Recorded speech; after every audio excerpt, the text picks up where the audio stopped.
Loh, emang bukannya itu kalau tugas nganter anak tuh tugas ibu ya? Enggak, siapa yang bilang? Siapa? Ayo lo. Bener, Ona bener. Nganter anak adalah tugas ibu. Kalau anaknya mau cuman sayang sama ibunya.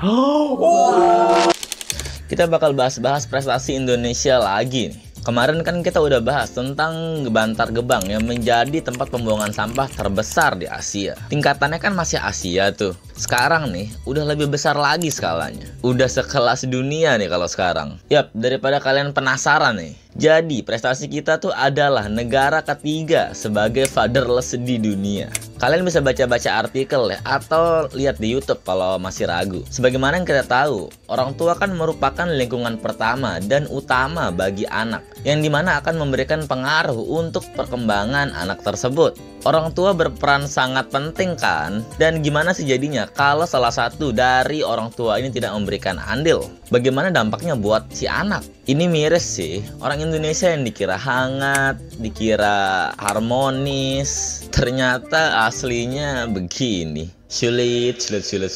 Yaudah, daripada kelamaan, langsung aja kita bahas. Indonesia, negara ketiga sebagai fatherless. Cukup basa-basinya dan ini dia pembahasannya.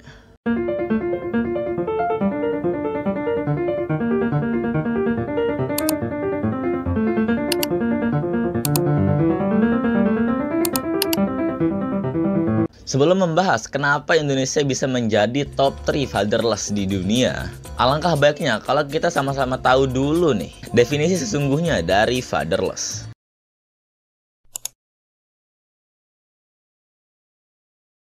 Indonesia baru aja disebut sebagai fatherless country dengan peringkat ketiga dari negara-negara lain. Maksud dari fatherless country ini adalah kebiasaan masyarakat Indonesia yang kurang peran ayah secara psikologis dalam pengasuhan dan pendidikan keluarga. Padahal, peran ayah yang terlibat dalam mengasuh anak sangat penting dan berdampak positif untuk mendukung perkembangan anak secara optimal dari berbagai aspek perkembangannya. Karena saya yakin, kita semua setuju kalau tugas untuk mengasuh anak, membesarkan dan mendidik anak itu adalah tugas kedua orang tua. Keduanya, baik ibu maupun bapak. Setuju kan kalian?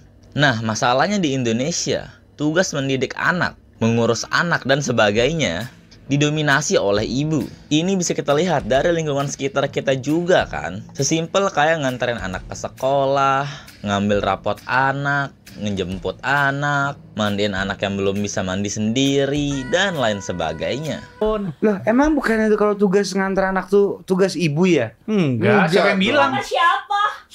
Ayo lo. Bener, Ona bener. Nganter anak adalah tugas ibu.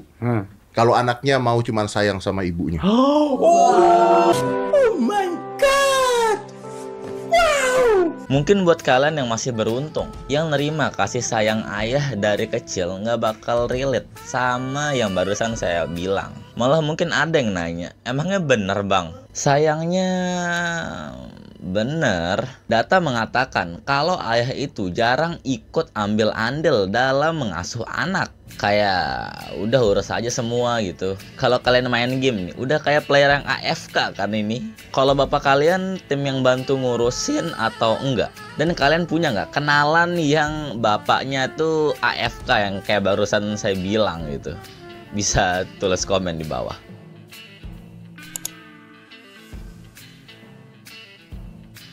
Kalau ngomongin penyebab, kenapa Indonesia bisa mendapatkan peringkat nomor 3 sebagai negara fatherless itu, sebenarnya ada dua alasan besar sebagai penyebabnya. Oke, kita bakal bedah satu-satu nih. Yang pertama karena alasan sosial budaya. Sosial budaya yang dimaksud di sini lebih mengarah ke budaya patriarki. Untuk negara-negara yang budayanya masih patriarki, seperti memprioritaskan laki-laki. Sebenarnya Indonesia masuk juga, di mana kebanyakan orang meyakini bahwa ayah memegang peran sebagai laki-laki yang bertanggung jawab pada aspek publik, dan ibu lebih bertanggung jawab dalam aspek domestik. Keyakinan sosial budaya di Indonesia yang sudah menanamkan kebiasaan bagi para ayah untuk lebih fokus bekerja mencari nafkah untuk keluarganya daripada fokus mengurus anaknya. Ngebuat tidak jarang para ibu merasa sendirian dalam pengasuhan anak ini. Ya kayak kita tahu kan, kalau ibu tuh kan pasti nggak cuma ngurus anak aja ya, tapi hal-hal yang berkaitan dengan rumah tangga juga. Singkatnya nih, bapak-bapak ngerasa punya tugasnya sendiri, yaitu mencari nafkah, sedangkan ibu bertugas untuk mengurus anak dan perintilan-perintilan di rumah. Sebenarnya nih, para bapak-bapak ini punya kesadaran kalau mereka juga harus mengambil andil dalam mengurus anak. Cuma kehalang sama sosial budaya yang tadi. Ya kayak kehalang sama sistemnya sendiri gitu. Membuat komitmen dan kau tidak mengerjakan tugasmu. Kau tidak pernah melakukan apa-apa. Aku sudah ganti popoknya. Iya, 1 kali. Dia hanya sebesar ini.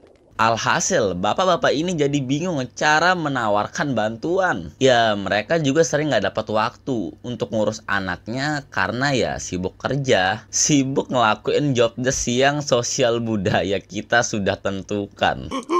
Ayah macam apa aku ini? Aduh, kalau gini kan artinya bapak-bapak ini mau bantu ya, cuma secara tidak langsung dipersulit kan? Kok jadi sedih ya? Sulit.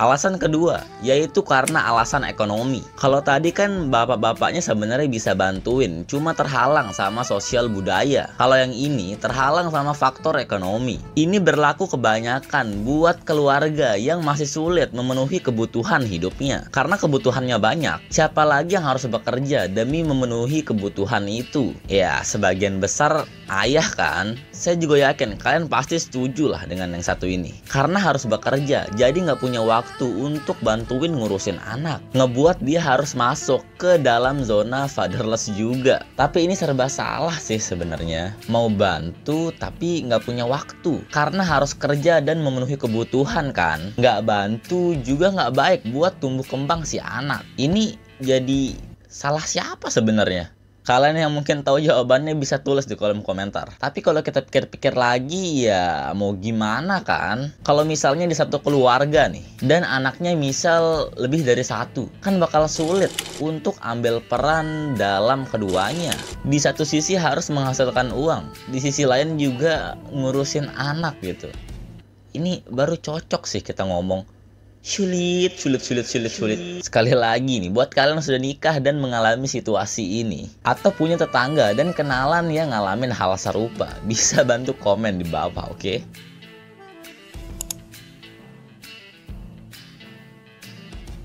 Di bab terakhir ini, kenapa saya tulisnya isu? Ya, karena belum ada artikel atau tulisan ilmiah spesifik yang membahas tentang hal ini. Kalau tadi tuh, fatherless yang kita bahas kan peran ayah dalam mengasuh anak itu kurang. Nah, kalau sekarang bukan kurang lagi nih, kurang banget.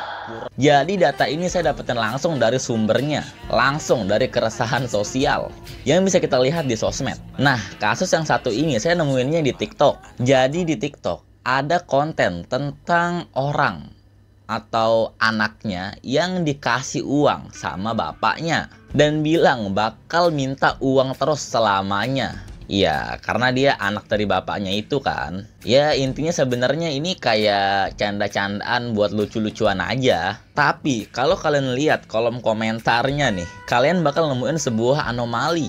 Hah? Maksudnya gimana, Bang? Jadi di kolom komennya itu, alih-alih ngasih komen positif atau ikut bercanda-bercanda gitu, mayoritas orang malah jadiin kolom komentar sebagai tempat curhat gitu. Dan curhatannya ini sedih sih kalau dilihat komen-komenannya. Mayoritas bilang kalau mereka tuh nggak dapet sosok ayah gitu. Mereka nggak dinafkahi, nggak dikasih uang, atau bisa dibilang bapaknya ini kayak udah lepas tanggung jawab gitu. Ini kan what? Kalau kayak gini sebutannya apa ya? Bapak-bapak red flag. Masalahnya ini kan beda ya sama fatherless yang kita bahas sebelumnya gitu, yang nggak dapet peran bapak karena kehalang sama sosial budaya atau memang karena mereka tuh harus kerja gitu. Nah ini bapak-bapak yang mereka tulis di komen itu nggak melakukan salah satu dari yang dua saya sebutin tadi gitu. Nggak cari kerja, nggak ngurusin anak. Ini saatnya kita ngomong what? Nih, kalian lihat sendiri lah footage komen-komenannya.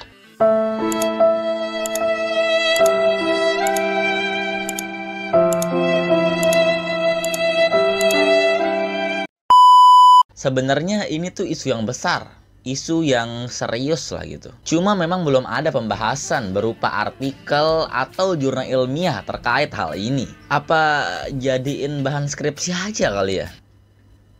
Menarik. Bagi kalian yang punya bapak-bapak seperti yang tadi saya sebutin, atau tetangga kalian, kenalan, siapapun itulah, atau bahkan kalian bapak-bapak ini, bapak-bapak Gen Z yang kerjaan cuma main ML duduk di depan teras terus nggak ngebantuin ngurusin anak dan nggak mencari nafkah. Anda bercanda. Iya, kalau misalnya ada nih, please banget buat tulis di kolom komentar, oke? Biar kita pada tahu gitu kalau bentukan bapak-bapak seperti ini tuh ya memang ada gitu. Oke, mungkin itu aja sedikit pembahasan tentang fatherless, yang dimana Indonesia tuh ternyata dia berada di peringkat nomor 3 gitu. Terima kasih buat kalian yang sudah nonton sampai habis. Dan kalau misalnya kalian mau revisi, menambahkan, atau ingin bertanya, silahkan tulis di kolom komentar. Jangan sungkan. Dan sampai ketemu di konten selanjutnya. Bye.